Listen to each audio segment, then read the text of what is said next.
Olá a todos, salve família, sejam bem-vindos mais uma vez a esse canal. Eu sei que eu tava aí 2 semanas quase sem postar vídeo, mas não se preocupem, não aconteceu nada, estou super bem. E quero falar sobre um assunto interessante, quero comentar sobre a eliminação do Brasil na Copa do Mundo para a Croácia e o que isso muda em nossas vidas e em nosso país, né? É a pergunta.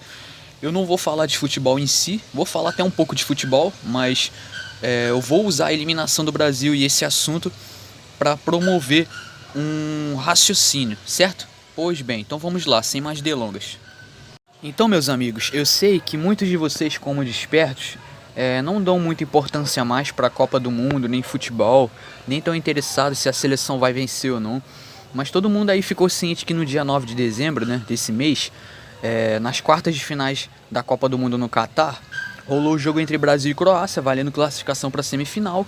E a Croácia acabou decidindo a classificação nos pênaltis e avançando para as semifinais, e o Brasil ficou pelo meio do caminho. Bom, o Brasil era considerado favorito? Era. O Brasil tinha um dos melhores elencos, sim, mas como a CBF, né, é corrupta, como a CBF é uma máfia, né, o que acontece? A seleção brasileira sempre chega nas Copas do Mundo desorganizada, despreparada, e para quem não sabe, muitos jogadores que são convocados são jogadores que estão ali por empresário ou são jogadores que estão ali só para aumentar o valor de contrato, ou seja, nem merecem estar ali, e os caras que realmente merecem estar jogando não são convocados. Para vocês terem ideia, nessa imagem aqui, ó, mostra a probabilidade de campeão da Copa de 2022, e vocês podem ver que o Brasil, ele foi o time, a seleção mais votada. Tava todo mundo de fato, literalmente apostando no Brasil. Inclusive o técnico da Croácia mencionou que o Brasil era favorito, certo? Tá aqui, ó. O técnico da Croácia aponta o Brasil como a melhor seleção e aprova dança nas comemorações. Então ele diz que a seleção é uma das melhores desta Copa, né? Era uma das melhores, né? Os jogadores eram versáteis, principalmente Neymar e Vinícius Júnior, e que eles não podiam deixar espaços, porque se eles abrissem, o Brasil poderia aproveitar para atacar. Então, todos sabem que o Brasil tem uma rápida recuperação de bola e será importante que a marcação cubra todo o campo para que o time da Croácia pudesse deter o Brasil, né? Salientou o treinador da Croácia. Então, meus amigos, para vocês verem o nível de favoritismo que essa seleção tinha, tá entendendo? A seleção brasileira em boa parte do jogo foi sim superior à Croácia, teve mais finalizações, criou mais chances de perigo, tá entendendo? Criou mais jogadas, mas o time da Croácia, ele foi bastante eficiente. Por quê? Porque ele foi um time estrategista, tá entendendo? O Brasil caiu na tática da Croácia desde o início. A Croácia queria empatar o jogo de fato, anular todas as jogadas do Brasil, neutralizar o time do Brasil e deixar o jogo rolar, empatar para levar para os pênaltis e ganhar nos pênaltis. Como eles já são especialistas, né? Eles são bem mais experientes do que o time do Brasil em disputa de pênaltis. Por quê? Porque na última Copa, na Copa de 2018, eles chegaram na final e todos os jogos do mata-mata eles ganharam praticamente assim, levando o jogo para os pênaltis e vencendo. Tá entendendo? Até perder para a França e ser vice-campeão mundial. Porém, mesmo o Brasil tendo um time tecnicamente melhor, tendo um time mais qualificado que a Croácia, a gente também não pode tirar o mérito do time croata. Tá entendendo? E a reflexão que eu quero passar aqui nesse jogo, meus amigos, nesse vídeo, a reflexão que eu quero passar nesses vídeos sobre esse jogo, né, melhor dizendo, é o seguinte: é que de fato as nossas vidas não vai mudar em nada se o Brasil ganhar ou perder. O nosso país economicamente também e socialmente não vai mudar em nada também se o Brasil ganhar ou perder. Só vai fazer as pessoas se distraírem mais, só vai dar um pouco mais de alegria, né? Para fazer as pessoas comemorarem o título, etc e tal, igual tá acontecendo com o povo argentino. A Argentina é a atual campeã, foi campeã domingo. A Argentina vive um dos piores momentos, tá entendendo, da sua história. O país está afundado numa crise absurda, numa inflação também, tipo assim, absurda. E o povo está comemorando o título da seleção argentina, tá entendendo? Ou seja, é algo, tipo assim, que aconteceu só para distrair o povo, para fazer o povo se esquecer um pouco dos problemas. Mas se vocês forem parar para pensar, eles pararem para comemorar o título, não vai dar comida para aquelas pessoas que estão com fome, que estão passando fome, tá entendendo? Não vai alimentar um povo faminto, comemorar uma vitória de Copa do Mundo. Vocês percebem? É o que eu tô falando. Eu falo um pouco de futebol, mas o foco central nem futebol. Eu falo só do futebol aqui, né, da parte que acontece dentro de campo. É só pra vocês terem uma ideia de como às vezes o palco é montado, tá entendendo? Então, galera, outra reflexão aqui que a gente tem que usar como exemplo é o seguinte. É a questão da soberba, galera. A gente tem que aprender que a soberba, ela sempre procede à queda. A soberba sempre vai levar à queda, tá entendendo? E isso aconteceu exatamente com a seleção brasileira, tá entendendo? A seleção brasileira entra em Copas do Mundo sempre com aquele favoritismo por ser pentacampeã, mas se vocês forem parar pra pensar, esse favoritismo, ele só é pelo nome, tá entendendo? É mais pelo nome mesmo que a seleção brasileira tem, porque a seleção brasileira é praticamente a seleção com mais história no futebol mundial, é a seleção mais lendária, que tem mais importância, que apresentou mais feitos em Copa do Mundo, tá entendendo?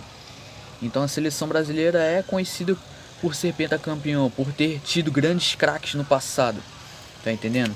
Nem vou citar nome porque a lista é grande.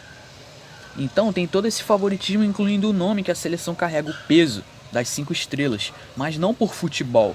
Porque se a gente for pegar por futebol, a seleção brasileira não assusta mais ninguém nos dias de hoje. O Brasil, essa Copa deixou claro, essa e as últimas, que o Brasil ele não é superior a nenhuma seleção minimamente organizada da Europa. Tá entendendo? E o Brasil não aprendeu nada com as últimas eliminações. E a soberba sempre procede à queda. Por quê? Porque os caras entram, acham que tá ganho, tá entendendo? Acham que são as outras seleções que tem que se adaptar a nós, porque somos pentacampeões, e não nós que tem que se adaptar às outras equipes. Aí o que acontece? Os caras entram, acham que tá ganho, tá entendendo? Quando pega uma seleção europeia, os caras tremem, sente a pressão, tá entendendo? Porque Copa do Mundo é diferente de qualquer competição, diferente de qualquer jogo amistoso. Então, os caras não se preparam antes da Copa do Mundo adequadamente, por quê? Porque provavelmente é a Nike que organiza esses amistosos em outros lugares do mundo contra seleções inexpressivas. Aí vocês acham que ganhar de seleções inexpressivas é parâmetro para se disputar uma Copa do Mundo, tentar fazer uma Copa do Mundo de alto nível e sair campeão, como eles estão almejando já há muito tempo, esse hexa? E galera, enquanto eles continuarem com essa soberba de que somos pentacampeões e não sei o que, somos os maiores campeões e são as seleções que tem que se adaptar a nós e não temos que se adaptar a jogar com as outras equipes, enquanto continuar com essa soberba, galera, vai sempre se dar mal, tá entendendo? Vai sempre rachar a cara, vai sempre perder, vai sempre se decepcionar. É por isso que tá sempre acumulando eliminações. Galera, pra vocês terem noção, faz 20 anos que a seleção não ganha uma Copa. 20 anos que a seleção não consegue vencer uma seleção europeia em mata-mata. Tá entendendo? Os caras não têm humildade, tá entendendo? Provavelmente o Tite, técnico da seleção, ele nem estudou a Croácia antes de entrar pro jogo, tá entendendo? O cara não tem variação tática, tá entendendo? A seleção não tem variação tática, não tem esquema tático, tá entendendo? O cara entrou todos os jogos sempre com a mesma formação e acha que as outras equipes não estudaram o Brasil. Vocês acham que a Croácia não estudou o Brasil? Será que o Tite sabia que a Croácia entraria com 2 linhas de 4 para anular aquele meio de campo do Brasil? E impor seu jogo, que foi exatamente o que aconteceu? Então, galera, é o que eu falo, galera. Vocês viram no jogo contra a Coreia do Sul, né? Nas oitavas. O Brasil ganhou de 4-1. Todos os gols os caras ficaram fazendo dancinha. Tá entendendo? É isso que a seleção vive, galera. Essa é a realidade da seleção. É viver de oba-oba. Achar que já tá ganho. Fazer gol, ficar fazendo dancinha e debochar dos adversários. É o que eu falo. A soberba procede à queda. E isso vale pra qualquer área da sociedade. Vale pra várias partes da nossa vida. Seja em futebol, seja na política, seja socialmente, seja em qualquer área. Tá entendendo? A soberba, ela sempre vai te levar à queda. Ela sempre vai te mostrar que você nunca vai chegar a lugar nenhum. Tá entendendo? Enquanto não tiver humildade e reconhecimento. Tá entendendo? Ficaram tanto falando que iam enfrentar a Argentina na semifinal, né? Porque se o Brasil passasse da Croácia, iria enfrentar a Argentina.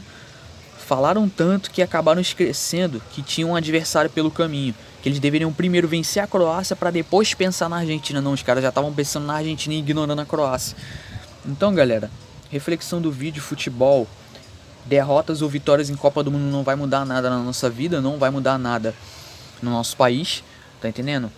Eu sei que muitos de vocês nem assistem. Olha, eu sou apaixonado por futebol, como esporte futebol é o melhor do mundo, tá entendendo? Mas o problema é quando o futebol se torna negócio. O problema é quando ele é usado para manipular as massas, para manipulação de massa. Esse que é o problema, mas futebol como esporte é bastante saudável, tá entendendo? Gosto sim de futebol, mas como eu falei, como esporte, mas quando se torna negócio, aí é o problema, aí que é grave. E claro, a gente não deve colocar o futebol como uma coisa mais importante na nossa vida. É apenas um entretenimento, é algo só pra gente relaxar, distrair ali, entendeu? Depois viver nossas vidas, voltar a fazer o que a gente estava fazendo, e é isso. Então espero que todos tenham gostado desse vídeo, tá?